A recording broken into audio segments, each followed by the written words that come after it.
Agar sizda qinda yot jism hissi, qindan havo kirish, chiqish, jinsiy yaqinlikdagi noqulayliklar, siydik tuta olmaslik muammolari, ich kelishdagi muammolar kuzatilayotgan bo'lsa, bu holatlarda albatta shifokor bilan ko'ruv stolida albatta sizni ko'rikdan o'tkazib, qin devorlari tushish darajasini aniqlashlari kerak bo'ladi.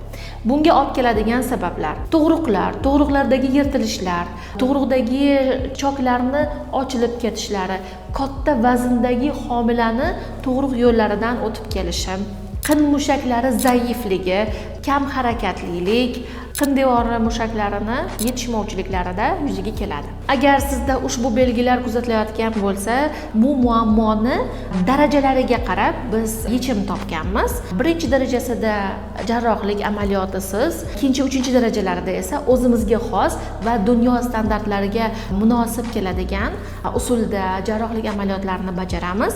Tiklanish davri juda ham tez va og'riqsiz bo'lmagan holatlarda sizga yordam beramiz. Agar sizda bu muammolar kuzatilayotgan bo'lsa, kommentariyada plus belgisini qoldiring, biz sizga aloqaga chiqamiz.